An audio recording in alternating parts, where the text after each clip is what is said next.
Hello everyone, I am the Double Agent, and the rock charts are certainly a thing. I'm not what many would call an adventurous listener. I tend to stick mainly with the pop charts and maybe the R&B charts from time to time, but as some of you may know, I'm willing to try pretty much anything for a $2 pledge on Patreon. So today I'll be ranking the Billboard rock charts top 20 from 2 weeks ago, because this video was supposed to come out 2 weeks ago. But what do I know about rock music? I'm just some 16-year-old boy. I know.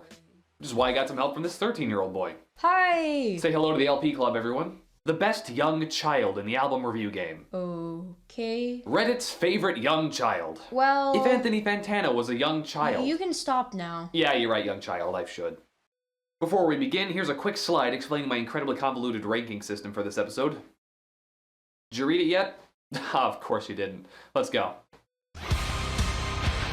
Target on my back, lone survivor last.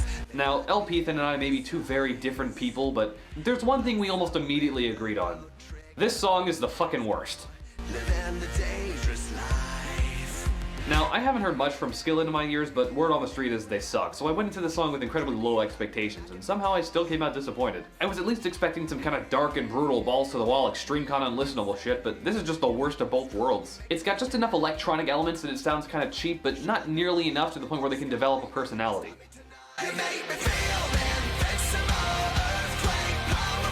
It's got an incredibly standard, kind of catchy chord progression, but the guitar's effects are so grungy that it's almost impossible to make anything out. It's both incredibly abrasive and incredibly structurally weak. It doesn't help that this song just wants to be an anthem so badly. The production continuously sounds like an awful mix in between grunge and trap in the 2000s teen pop style. And the immature lyricism doesn't mix with the huge pump-up anthem/fight song type vibe he's going for. It ends up sounding like an awful mix of 3 Days Grace's most angstiest and Skrillex's production if he got somehow drunk and vomited out of song. It doesn't have the momentum or real power to back up any kind of mood it's going for, so it just kind of becomes a ton of sludge. Also, am I crazy, or does this sound like a Britney Spears song?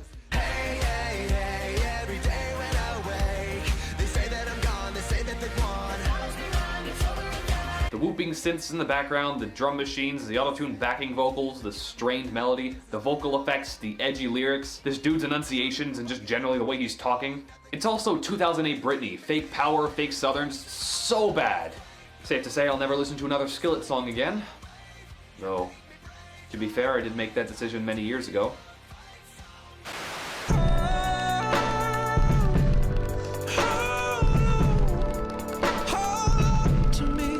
Oh, silly ex-ambassadors. I remember when everyone kinda liked Renegades at a point. Some of you might be wondering, well, what happened to these guys? Well, if you're like me, and you actually listen to their album, you know they were garbage this whole time and it wouldn't surprise you. But I can see if you're like Agent and you can't take your eyes off the charts for 1 second, I can see how this would be kinda disappointing. Either way, it's just straight up awful. This song has the tempo of a sloth and moves at the energy of your grandma during flu season. It moves fairly without any type of tempo and sticks to some plodding percussion that barely seems to exist. This song doesn't seem to care about itself, and I don't care about it either. The fact that it was a top 30 hit baffles me. It's insane that someone actually cares about this pile of nothingness. But if you love me, don't let go. What a sloppy little song. Warbly vocals that sound less emotional and more whiny, an awkward piano loop that sounds less emotional and more bland, verses and choruses constructed out of nothing but pseudo-troubled platitudes. It strikes a real chord with me in the most vitriolic sense. Hold on to me, 'cause I'm a little unsteady. Somehow I expected way better than this from the car commercial band, you know, maybe at least something I can drive to. But this is just a wreck. Hey. Unsteady. More like toppled. Just go to the next one. Just go to the next one. Run away. If you could get me a drink. I know, opinions are opinions, and many of you flight attendants out there may disagree with me on this one, but it has to be said. 21 Pilots' cover of Cancer is fucking kinda not that good. This song is just a ton of wasted potential. I mean, Jesus Christ, 21 Pilots, you make it so hard for me to like you. You take a brilliantly subtle and quiet song and just ruin the tone and the atmosphere of it. The production just feels like it's trying so hard to be edgy and everything feels overproduced as fuck. They basically went all Suicide Squad style on this, and I'm getting the feeling that we're not only going to be hearing more of this from 21 Pilots, but this is probably the only thing they're going to be doing. I'm just so sick of hearing them at this point, and this is just not helping. Good lord, did Top fuck this one right upside down. The original Cancer was a very acoustic, depressing, kind of low-key, very short song. It finished off with the line, "The hardest part of this is leaving you," giving it a very strong, somber ending. But 21 Pilots just splattered that line all over the place, weakening its impact considerably. 'Cause the hardest part of this is Fuck this cover, fuck this band. Respectfully, of course. Respectfully. trouble on my left, trouble on my right. I've been facing trouble almost all my life. Oh, these guys. They're the guys who made that Electric Love song, right? What? They weren't? What the hell? Just let me handle this one. This song is kind of nothing. It's so damp and lifeless for a Cage the Elephant song that it just kind of sounds like a bad cover of a bottom-tier Beatles song. It just seems like what this song was supposed to sound like and what it actually sounds like are two completely different things. It doesn't help that I know Cage the Elephant can be great. I mean, Melophobia was fantastic, and they can do so much better. I mean, honestly, this was one of the best songs off of their previous record, Tell Me I'm Pretty, which I'm pretty sure was the worst or one of the worst albums of last year. It was released in the wee hours of December where no one gives two shits about albums, so I could forget it, but this song is just kind of meh. While pulling together this ranking, we almost forgot about this song completely, and I think that says more than I can say about this song itself. If you got pain, he's a pain taker. I don't hate this song, but like, shouldn't this be on the country charts? I think it's 100% fine to be honest, but Ethan on the other hand has some stronger opinions. This isn't a rock song. It's nowhere close. The last song I heard this far from rock that placed on the rock charts was Royals by Lorde. And yeah, that happened, by the way. We can't be so quick to forget things. But anyways, yeah, it's not a good song, but it is a tolerable one. Or at least it was until the third listen when I realized it's probably about God. Which technically makes this a Christian rock anthem. Someone Kill Me.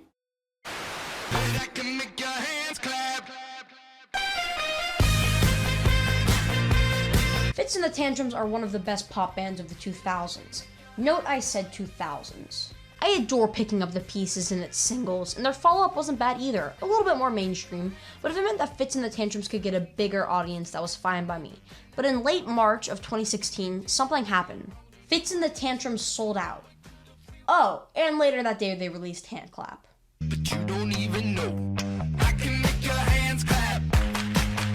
Said I can make your hands clap. Michael Fitzpatrick is 46 and he's still trying to be a pop star. To be honest, it's kind of pathetic. But I mean, at least it's not complicated. It's complicated. You can make it. What are you doing, Fitz and the Tantrums? Yeah, fuck you, I like it. A lot, actually. Way too much. I like the beat, I like the melody, I love the bass line, and the lyrics are good enough, I guess. The only thing I'm not too big a fan of is the slightly off-scene clapping, but that's a minor setback. It works pretty well as a kind of meaningless little dance song, and it's both enjoyable and easily marketable. Come on, man, it's completely soulless. I know, trust me, I hate myself for this. And I know I'm kind of coming at this completely out of context, but you know, what can I say, really? It's a concise, well-constructed pop song. I guess never having heard a Fitz and the Tantrums album makes this way easier to stomach. Wait, hold up. You've never heard a Fitz and the Tantrums album? No? Get out! Now!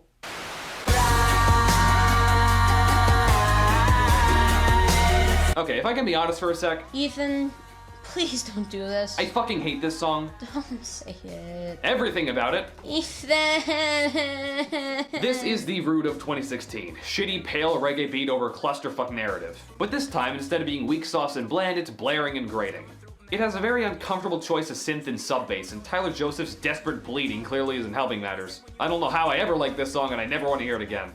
I actually have pretty much the opposite reaction. It's the only song by them I can still enjoy because Overplay hasn't killed it. The instrumentation comes together as a fun, bouncy pop track, and the reggae touch works extremely well for me. I don't know, I just like it. Well, except the synth sounds fucking terrible. Yeah, that's kind of true, but aren't the lyrics pretty good? Maybe? Oh yeah, that bridge. Such poetry. Come on, Ethan. I'm really trying here. Fuck this song. Fuck this band. With their consent, of course. With their consent. Hello, darkness, my old friend. I'm so sorry, Matt. This just feels so overstuffed and theatrical that I'd rather listen to the original any day of the week. I can't understand how Disturbed is still around, but this is still pretty sad. But I really bet those chin piercings are standing the test of time.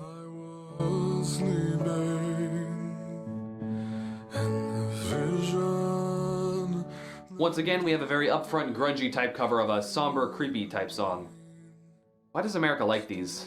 It works a bit better here than it did on Cancer, at least, because it's incredibly smoother on the edges and the gradual build-up is steady and actually makes sense. But still, it fucks with the tone of the original song a bit too much and ends up feeling significantly less emotionally present than the Simon & Garfunkel version as a result. For what it's worth, I did expect something way worse than what I actually got just from looking at the album cover, so I guess you can call me pleasantly surprised. Feeling a strong 5 to light 6.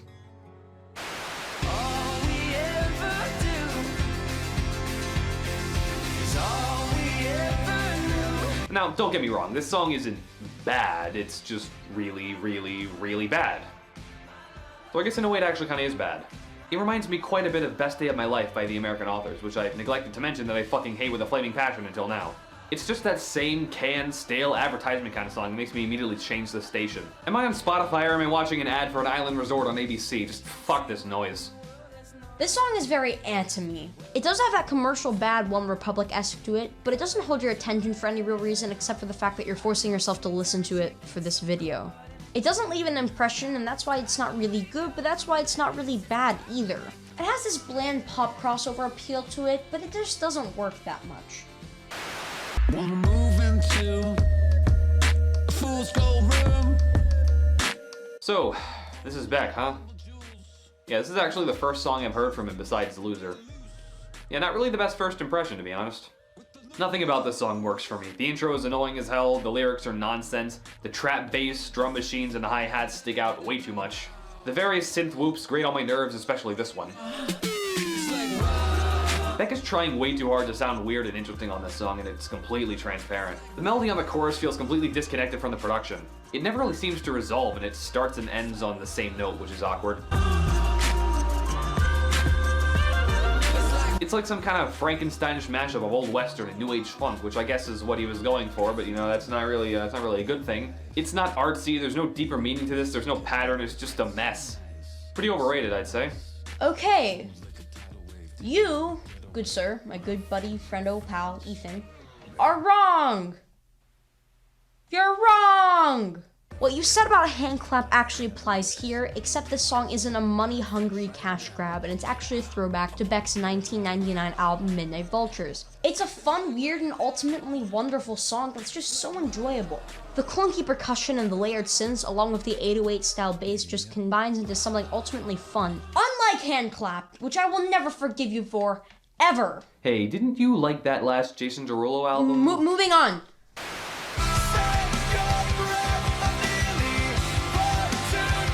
This is actually the worst song on Blink-182's new album, but you know, it's still pretty okay. At worst, it's a little bit bland, and at best, it's pretty fun. It just feels like it was probably the most uninteresting song to pick as a lead single, but pretty fair as a safe pick. All in all, it's just a fine song that doesn't really evoke a reaction on me. This song's okay. I had literally no reaction to it the first few times I heard it, so I guess you could say I was bored to definitely a certain extent. But it grew on me pretty quickly. I like the guitar riffs, it's got a nice beat, but I'm not really a fan of this guy's voice. Never have been. It's a little bit too nasally for this world. I'd still listen to it if it was on, but I'd probably check the other stations first. I torture you. Take my hand through the flame. Edgy as hell. I'm a slave to your games. I just don't know why he'd interrupt himself like that. Yeah, it sounds so weird, like it's really annoying. I'm just a sucker for pain. I'm a sucker for pain. I actually really dig this one. Considering that it's way too many people shoved into one song, it surprisingly works. Plus, Lil Wayne even stays on subject for once. The collective whole of the artists work together over an admittedly thin beat that relies on strong guitar and organ work throughout. And this song just kind of comes together in a weird way that makes it ultimately enjoyable. All my friends are heathens, take it slow. I know most of the people who really like this song are angsty teens going through an edgy phase, but at the same time, most of the people who really hate this song are angsty teens going through an edgy phase. Pretty much everyone on the internet is an angsty teen going through an edgy phase. And I'm clearly stalling. I guess I know that I like this song, but I don't really know why. The production is chock full of several little terrible elements and decisions, as are the vocals and lyrics, but if you choose to ignore them all, it's actually pretty good.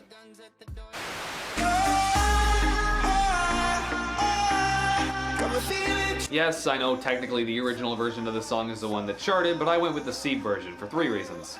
1, it's the version I always hear on the radio. 2, both versions have over 200 million hits on Spotify, so it's safe to assume the original version wouldn't even be charting nearly as high if the Siebe remix didn't come out. Also 3, this one's like way better. It's hard to remix songs like him for the weekend. Usually you just end up losing the original song's atmosphere, but Siebe somehow strengthens it. There's so much going on here. A very strong, aggressive piano line as a foundation, wavy synths, a powerful bass, and the first really good drop I've heard in like 4 months. Really, it's kind of a shame when a tropical house song is a better drop than most of the EDM on the charts. This song just feels like it was made specifically for me. It's a Siebe remix of a Coldplay song. Is there a single person on earth who wanted this besides me very much? Well, definitely not me, that's for sure. I mean, this song is fine, absolutely fine. I stopped caring about the Coldplay whenever I was 5 or whenever Vida La Vida and Death to All Its Friends came out, so I can't really muster the same appreciation as Ethan. Sure, the drop is pretty great, especially for Siebe, but it just doesn't really stand out for me. Didn't you buy this? It was 69 cents, come on, shut up! Oh, Ophelia, you've been on my mind, girl, since the flood. This is just simply a really good song. Better than Ho Hey. It's not great, but it's definitely a damn good track that's super enjoyable. I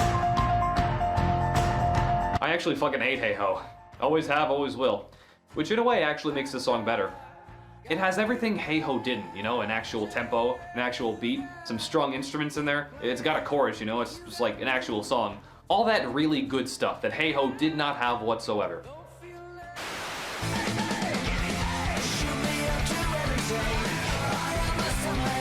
Yes, this is where it gets really good. This fantastically well-written song, it would just work so well as an aggressive and fun blast of energy. Along with Billy Joe Armstrong's captivating lyrics. It's so well done and just so much fun, and that's the best part about this track. Okay, come on, dude. Hey, let me talk. You see, when I was younger, there was this show on TV called Johnny Test. Oh wait, it's actually still on, which is a shame because it's an awful show. Just the worst. But I watched it. Every single episode. As well as everything else on TV, because I was 9 and I had nothing else to do. So I ended up hearing that Johnny Test theme song, that god-awful theme song, like 400 times in 2 years. And for those of you who don't know, the theme song is notorious for ripping off American Idiot by Green Day. And now, whenever I hear any Green Day song, whenever I hear those vocals, whenever I hear the slick kind of guitar riff, I just think back to all that time I spent watching Johnny Test. I just have this intense grief for all those wasted hours. So yeah, while this is admittedly a pretty good song, this is just a personal barrier of mine that I'm not really ready to face right now. Hence my mediocre rating. I'm sure you understand, right? That is the dumbest thing I've ever heard. Yeah, kinda. Like, why would you say that? I mean, honestly, it's the truth. I really can't listen Why to am this. I doing this? Can you stop being so What's goddamn... wrong with you? Hey, how dare you come onto my video and say shit like that, okay? You're I'm the one invited a giving you the 13-year-old opportunity to onto discuss your your show because opinions you to a know nothing broader about audience and rock hear your music. shit-talking 2 days from my ago, own you know fans. Kings of Leon Fucking was. unbelievable. I How this is remember so asking me, unfair. How where could is you do shit Leon? like this? Do you Why have is it no still a respect for monarchy? people? You're so...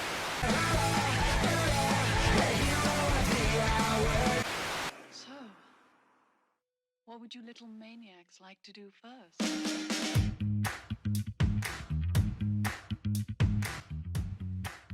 Okay.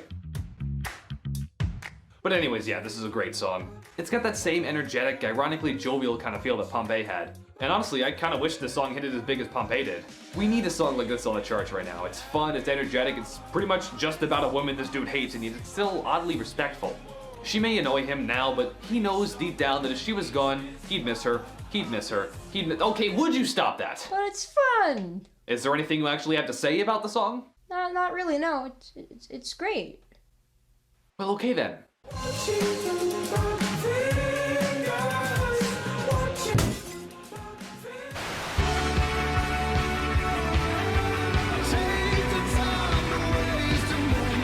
This is definitely one of the best rock hits of the year. From the jangly interlaced guitars to the anthemic chorus that isn't trying too hard, it works so well as a really good running song. That's how I judge my anthems now, if they work while you run. It has one of the most infectious melodies all year, and it's such an enjoyable track that you just find yourself getting into it. Was a boyfriend with no This is a really good song. That's it? Well, look, you gave me $20 to like the song. You didn't give me $20 to talk about it. Well, make up something at least. All right, fine, but that's an extra 50.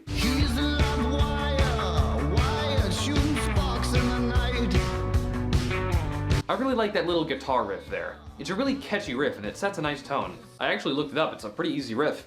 I can play for you if you want. Okay, then.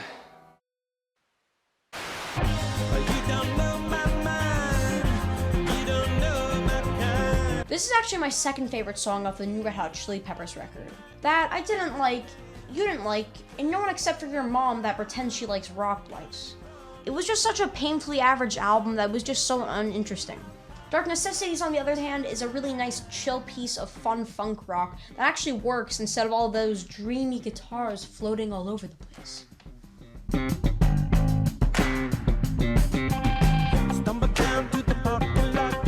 I'm glad to see the Red Hot Chili Peppers are still making music. Honestly, I had no idea. While this doesn't necessarily have that same Red Hot Chili Peppers kind of feel as some of their old songs had, it's still a great track with an awesome bass line, incredible piano riffs, and very familiar vocals. This is also one of the first songs I've ever heard that made proper use of mixing certain layers of a track onto just the right or just the left ear. Most songs that pull this kind of shit are just sloppy about it, but this one really makes you feel like you're in a room just surrounded by music. You sound so stupid! You are 13. You're a dick. Likewise.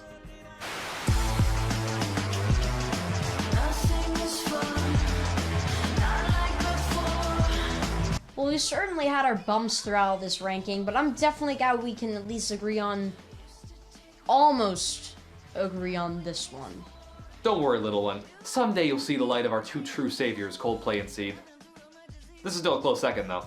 I don't think I've ever heard a song that so perfectly captures that feeling of a relationship falling apart, not because of something in particular that anyone did, just kind of natural mutual disinterest. That oh shit kind of moment.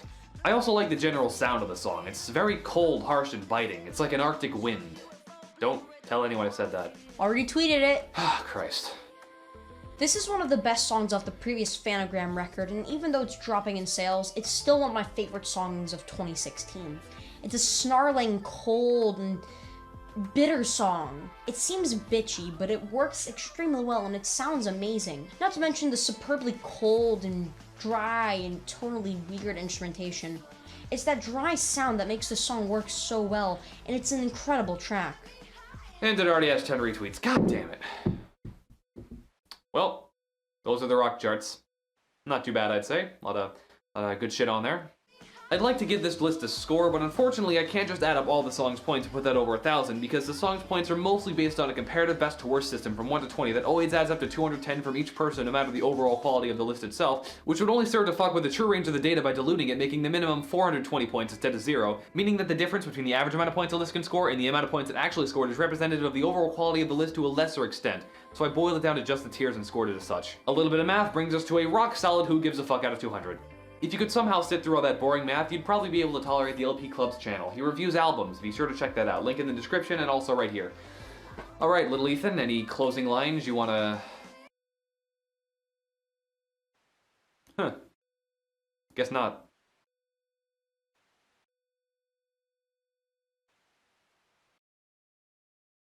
There's a stranger staring at the ceiling, rescuing a tiger from a tree.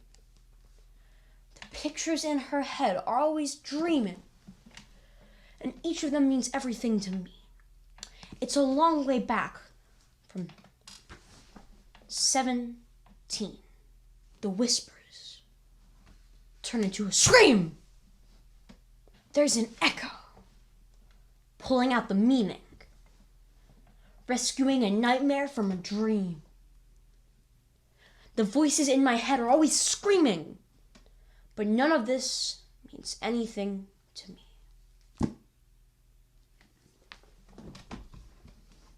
Now, children, open your books to page 10.